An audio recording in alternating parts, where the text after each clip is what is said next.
So what are you doing here? Sean, right? You know him? Yeah, we've met at Diane's.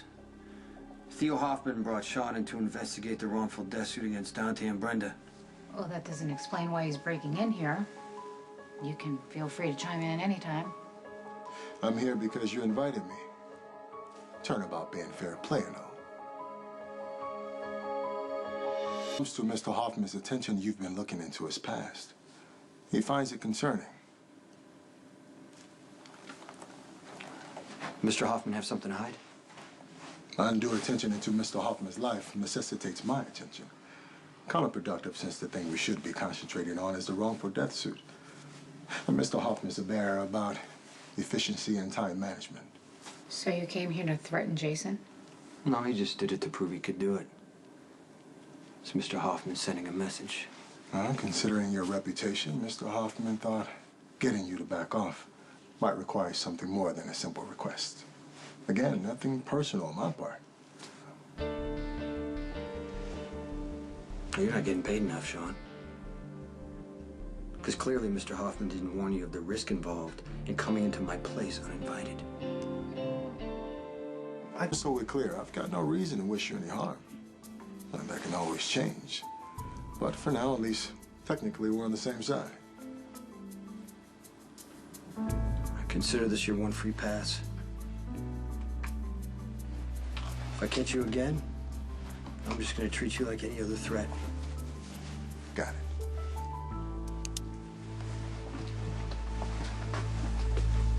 it. Nice meeting you, Miss McCall. Well, of course he would know my name. How smooth the way he threw it out there on his way out the door. This guy's no amateur. Why would Theo Hoffman need a strong arm heading up his investigation? That's a good question. Let's find out. I don't appreciate being summoned out of bed in the middle of the night. Your retainer is not sufficient. No, my retainer is non-existent. You're off the payroll. Indeed? Yeah. Indeed. Just caught your investigator breaking into my place to send me a message on your behalf, and you know what? I don't accept messages from you. I pay you, and now I'm firing you, so go back and pack your bags, go back to Manhattan. I'll call Diane in the morning. And consider yourself lucky I'm only firing you. Lovely. I look forward to escaping this backwater and diving back into a city that offers real culture. I hope there's no hard feelings. I do wish you great good luck in finding another attorney who will protect Miss Barrett's interests. She requires a special kind of handling. What does that mean? Well, I questioned Brenda one night.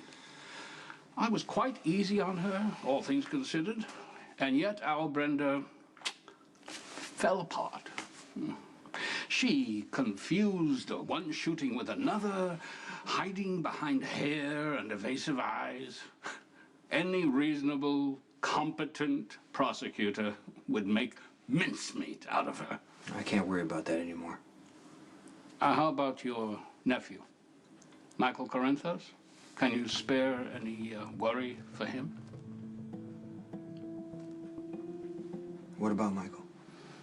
Now, correct me if I'm mistaken, but Michael is paroled into Detective Falconeri's custody. Once the detective is implicated in a murder cover-up, well, at least they won't be separated. Up there in Pentonville together. Once Judge Carroll finds out that Detective Falconeri is himself a felon, well, he might be compelled to resentence young Michael to his full term in Pentonville. What a pity that would be. You heard Jason. You're fired. No. Get the hell out of here. Sam. He's right. I'd like you to stay on the case. Please, you just gotta put your focus on the case. Just stay out of my business. I will act in the best interests of my client.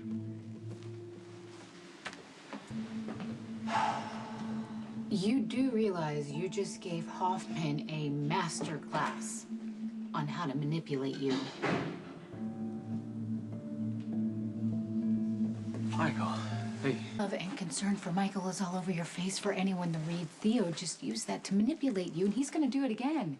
Jason, you should stick with your first instinct and cut him loose. That guy is bad news. Agreed.